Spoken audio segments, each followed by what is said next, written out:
Okay, so today I'm going to talk about logistic population growth. This is a more accurate model of how populations grow because it allows for density dependence, which means that as a population gets more crowded, things like birth rates might go down and death rates might go up, which makes sense.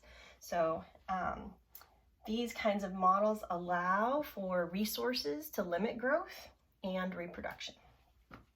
So in this kind of a model, we have dn over dt equal to some b prime, this stands for a birth rate, minus d prime, which stands for a death rate, times the population size.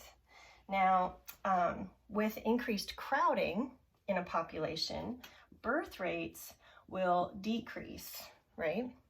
And so b prime is equal to the birth rate minus a times the population size, where a is a constant, okay? The constant a measures the strength of the density dependence, and death rates should increase, right? So d prime equals the death rate plus c times n, where c is also a constant, and this this accounts for the strength of the density dependence. Okay, so this is the normal situation. However, there is something called the Ecology effect. The Ecology effect. And the Ecology effect is when b prime actually increases a little bit and d prime actually decreases a little bit, at least at the start, as the population starts to increase.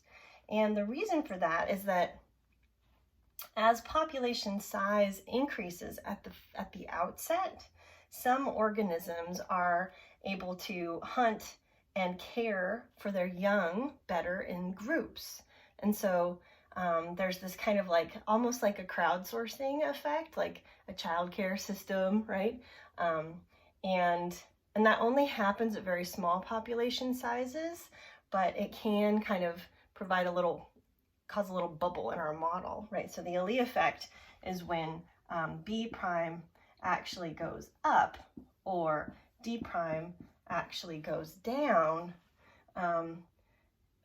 when n is small. Okay, but growing. We'll just add that, small but growing. Okay, so all right, so that's part of what we're talking about today.